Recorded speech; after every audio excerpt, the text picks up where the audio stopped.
Well, Domee, here we are, Oscars again. How are you feeling? Amazing. Oh my gosh. Yeah, I'm so excited and relieved and grateful. It's just a swirl of emotions at a very early time in the morning.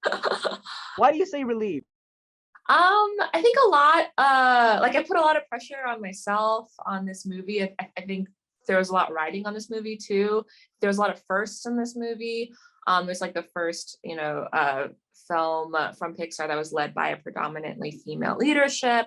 It was the first film to feature, an Asian Canadian female lead. It's the first film to really like deal with and talk about the ugliness and embarrassment and awkwardness of puberty, of female puberty, of mothers and daughters and grandmothers, and it's a weird movie.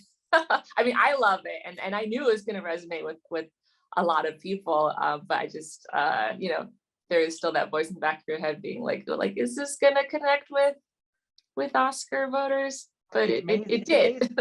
It's amazing how hard we can be on ourselves. So you got to take that moment and bask in it. But what do you think it means to other girls out there that, are on that cusp, that might be struggling, that this is now, Oscar nominated? Oh man, I just hope that like with this nomination and all of the accolades and love this film is receiving, it really just shows girls that and women that like animation is a career path for you, that you can that your stories deserve to be told and celebrated on a global stage, and that people will listen and will value the stories that you have to tell.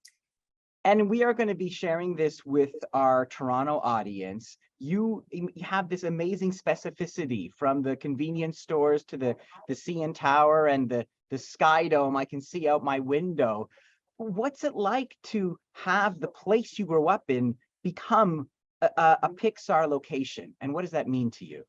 It's great. It's that was my goal from the beginning, was to put Toronto like on the global map, as Toronto, like not just as a disguised New York City or Chicago. Like Toronto is depicted in a lot of Hollywood movies, and I really just wanted to like show the world like what my Canada and what it means to be Canadian for me was like, which is growing up with so much diversity and good food and colorful and fun people, and it was so awesome to be able to work on this movie and to build Toronto with these Americans who are always like, oh my gosh, like where is this?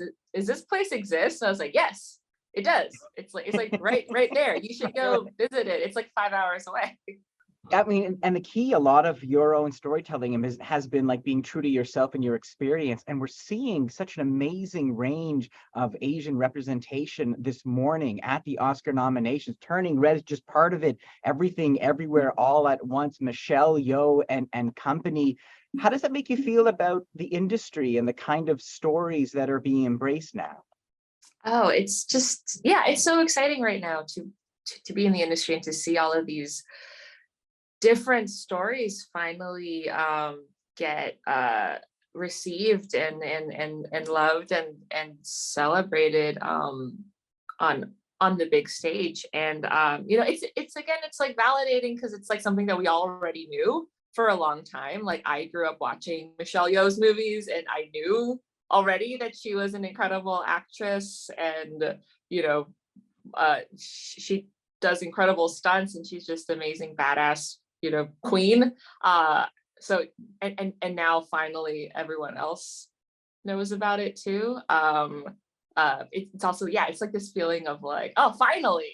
It's like knowing something for so long and then everyone finally catching on